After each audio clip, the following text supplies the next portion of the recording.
Hey, Motorman here. I planned today to do a riding video, some good tips for you. Unfortunately, it's been raining for the past 2 days, and there's no way I'm going out there in the pouring rain, high winds, and everything else. So we're going to talk today, and this is something I know a little bit about. I mean, I'm definitely not an expert on what we're going to discuss today, but I've been in around motorcycles for a lot of years, so I feel qualified to discuss this. And you know, everybody's got their opinion. This is simply my opinion. I'm probably going to say some things that are going to piss off some people, but you know, this is just strictly my opinion. And we're going to kind of talk about some of the mistakes that Harley-Davidson has made through the years, at least the mistakes they've made in my opinion. And we're going to talk about, well, let's start with the VRod. That was a completely different motorcycle from anything Harley-Davidson had made. And at that time, when they came out with that motorcycle, everybody who wanted a Harley-Davidson wanted a V-twin. They wanted it air-cooled, not water-cooled. And pretty much they wanted a big heavyweight motorcycle. The VRod really didn't fit the bill, in my opinion. And let's face it, it looked nothing like any Harley-Davidson in the past. It was completely different. Some people like completely different, but I think when people went to Harley-Davidson dealerships, they went there for your typical Harley-Davidson American cruiser, be it anything from a Sportster all the way up to the touring motorcycles. And they didn't want something that was water-cooled, even though it was a good motor. I guess Porsche helped them design it. I've heard all kinds of things about that.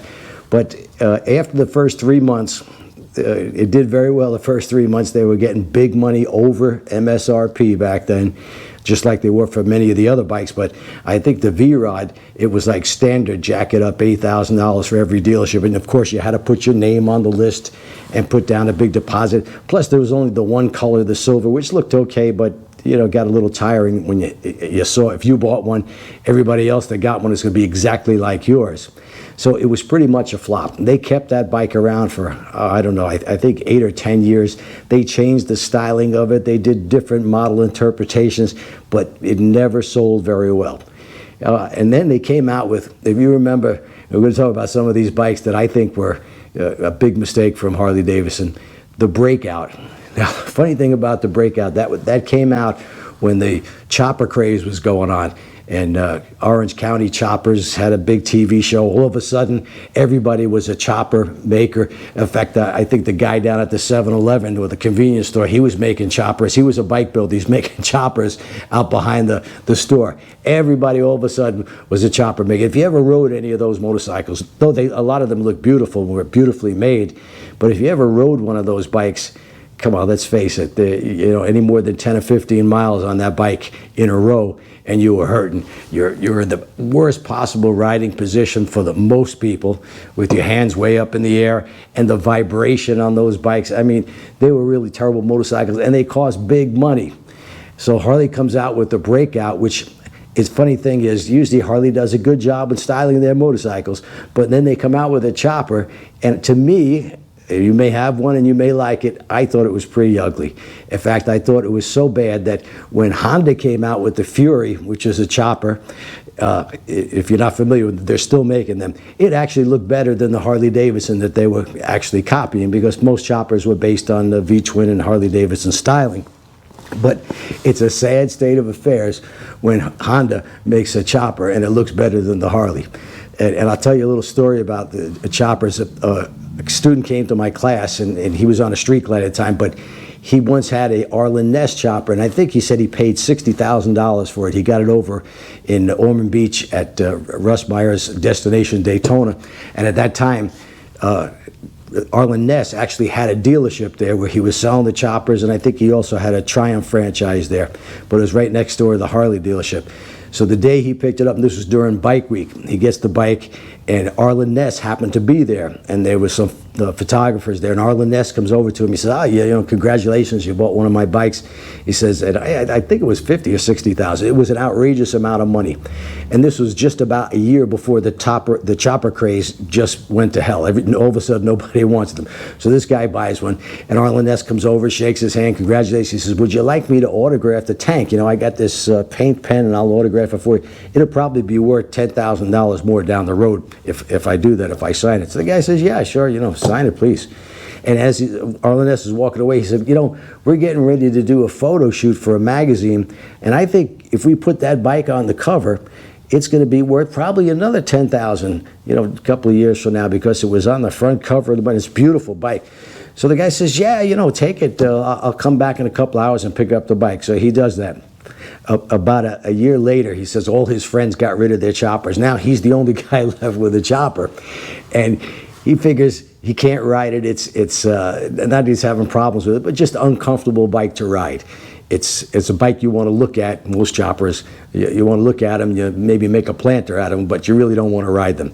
So he's going to trade it in for a new Harley. I think a Street Glide is what he wound up with. So he goes next door to the Harley-Davidson dealership. He says, yeah, I got this Arlen Ness bike, and you know, it's probably worth about 50 grand. So I'd like for one of those street rods, you know, maybe give me 25 grand back. So they start laughing at him. They says, we'll give you, let's see, they looked at it and said, maybe $12,000 for it.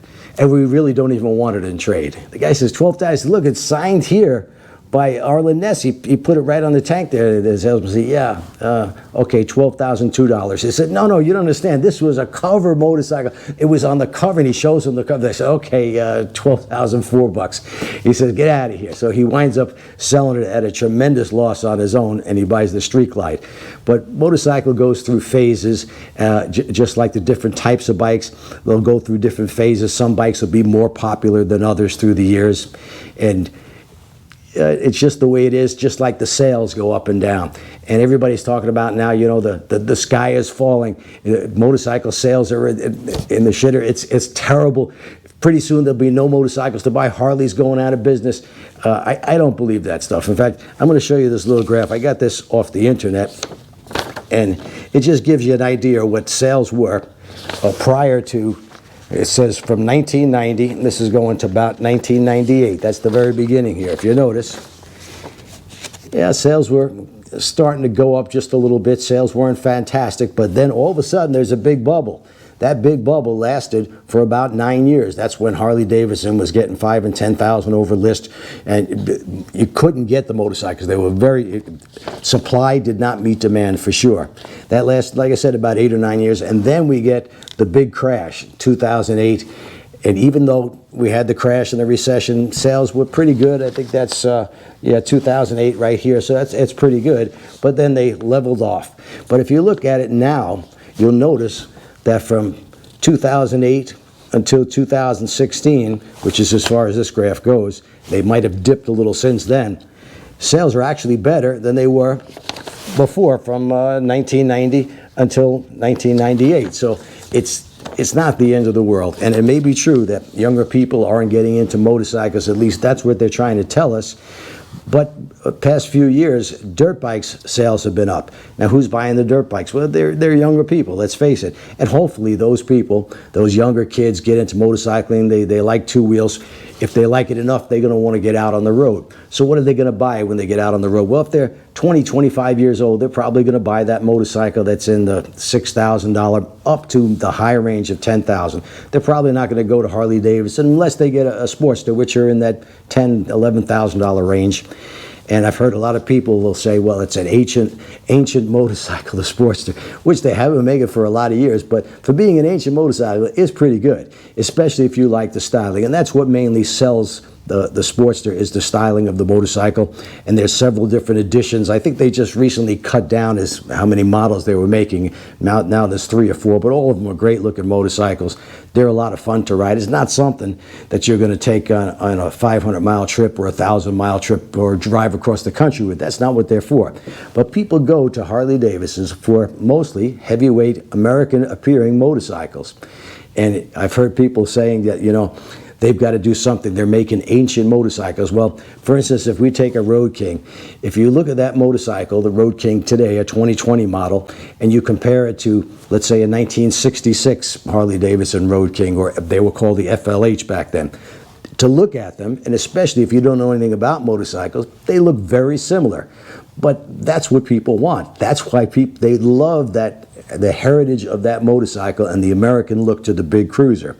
That's why people come to Harley-Davidson. But of course, The new 2020 model may look very similar to the 1966 model, but there's not a single interchangeable part. They are completely modernized.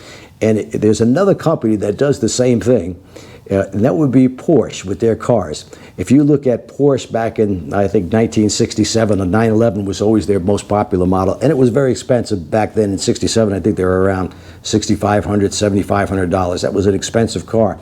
And if you look at the modern one, a 2020, a 911, the equivalent, which now is, I think the cheapest model is $120,000, but the styling, they kept that look the same because people love that look. That's why they went to Porsche. When they came out with, Porsche came out with the 928 model, it was water-cooled, the front engine model, it looked nothing like the 911. They couldn't give them away. It was a major mistake, I think very similar to what Harley-Davidson did with the VRod. So people want that look of the 911. They've continued that look. Of course, there's not an interchangeable part on the new 911 versus the 1966 or 67 model. It's completely modernized and it's a great automobile, but it looks very similar to what it did back in the 60s. And I think that's the whole point to it. They have a certain amount of buyers that are going to get that and that can afford that. So now with Harley supposedly downsizing, in fact, for 2021, they're discontinuing the Breakout, the Deluxe, and the FXRD or FXDR, I forget what they call it, which is, by the way, another mistake. The first time I saw that bike, I said, no, this is, it's not going to sell. It was a weird looking thing, and I'm sorry if you got one, you may love it. It's just my opinion to look at it. I don't see it as a Harley-Davidson motorcycle. So sales go up and sales go down, and yes, it's maybe true that the older people who are buying Harley-Davidson touring motorcycles, they're getting older, and Harley's got to bring in some new riders. But I don't think that that type of motorcycle is ever going to disappear, or the styling of that motorcycle. Like I said, Porsche has been doing the same basic styling for all these years. They just modernize it. And Harley-Davidson is making a great touring motorcycle. So they're smooth as could be. They ride just great. They have modern motors, modern suspension. It's not an ancient motorcycle. Anybody who says that or thinks that they vibrate and leak oil, they've probably never been on a Harley, or maybe they were talking to somebody 35 years ago.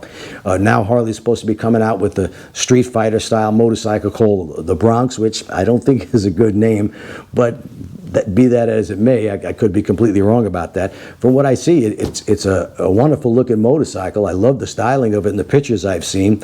And if it's performance-wise and handling-wise up to the Japanese competition or the BMWs, I think it's going to do well, and I think it'll bring in some younger riders. And maybe a person buys a bike like that, they keep it for a couple of years, they realize that it's not a bike to take a long trip on, so what are they going to buy? Are they going to go to and buy a Yamaha Venture? I don't think so. By the way, Yamaha came out with that new Venture, I think, in 2018, and in there you can buy a brand new 2018 Venture, and they're up about between 25 and 30,000. So they're expensive motorcycles as well. But you could buy a brand new one, a 2018, right now. Today you can go to any Yamaha dealer, and they got them sitting around. So people aren't buying that bike. If you get younger buyers into Harley-Davidson, they buy one of the new, the Bronx or the Adventure Tourer that they're about to come out with. By the way, Adventure Touring is another area in motorcycles that's actually growing. It's grown over the past 6 or 7 years. So Harley is coming out with an Adventure Tourer. You know, from the pictures, it's not a good looking motorcycle, but I could say the same thing about most of the Adventure Tourer style motorcycles.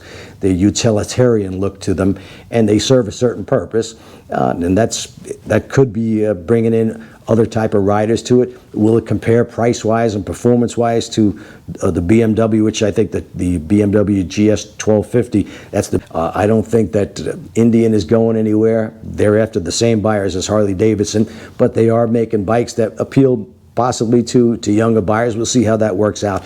But as far as I'm concerned, motorcycles are going to be here forever.